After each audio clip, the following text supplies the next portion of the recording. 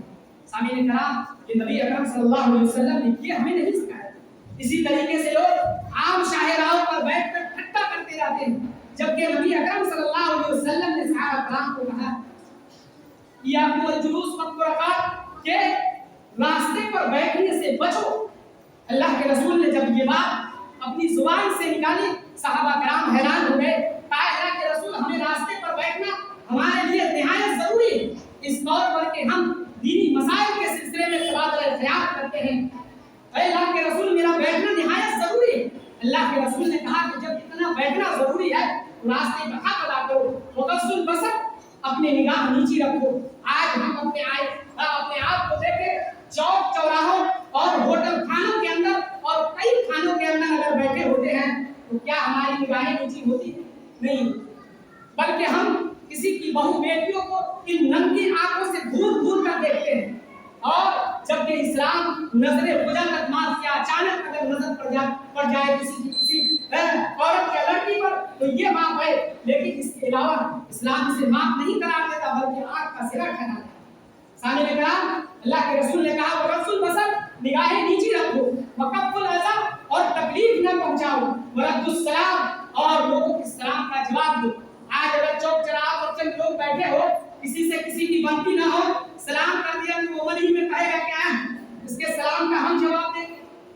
سامعین کرام، کیا یہی راستے کا حق ہے؟ اور اخیر میں اللہ کے رسول صلی اللہ علیہ وسلم نے کہا امر بالمعروف والنہی عن المنکر، کہ لوگوں کو بھلائی کا حکم دو اور برائی سے روکو۔ جبکہ ہم لوگ چوک چوراہوں پر بیٹھتے ہیں، اس کے گھر کی برائی، کسی کے گھر کی برائی، کس کے گھر میں کیا ہوا، یہی ساری چیزیں ہوتی رہتی ہیں۔ سامعین کرام، اس دور میں کوئی چوک چوراہے نہیں ہوا کرتا تھا، اور وہی جگہ ہوا کرتی تھی جہاں پر صحابہ کرام بیٹھا کرتے تھے۔ ہم لوگ ایسے ہی ٹائم پاس کرنے کے لیے ان جگہوں پر بیٹھتے ہیں جہاں پر بیٹھنے سے لوگوں کو تکلیف ہوتی ہے۔ اخیر میں اللہ تبارک و تعالیٰ سے یہی دعا کرتے ہیں کہ یا الہ العالمین، ہمارے اندر اگر کوئی خصلت ہے تو ہم تمام مسلمانوں سے اس خصلت کو نکال دیں۔ یا الہ العالمین، ہمارے اندر اگر کوئی برائی آ گئی ہے جانے یا انجانے میں، یا الہ العالمین اسے دور کر دے۔ یا الہ العالمین، ہم میں سے جو مریض ہے اس کے اس کو شفائے عاجلہ و کاملہ عطا فرما۔ اسی طریقے سے جو قرض دار ہے یا اللہ اس کے قرض کی ادائیگی کی سبیل عطا فرما۔ اسی طریقے سے جو شخص جیلوں کے اندر، سلاخوں کے اندر بے قصور ٹھہرائے گئے اور اس کو اس سلاخوں کے پیچھے ڈال دیا گیا، یا الہ العالمین اس سے رہائی کی قید سے مدد فرما۔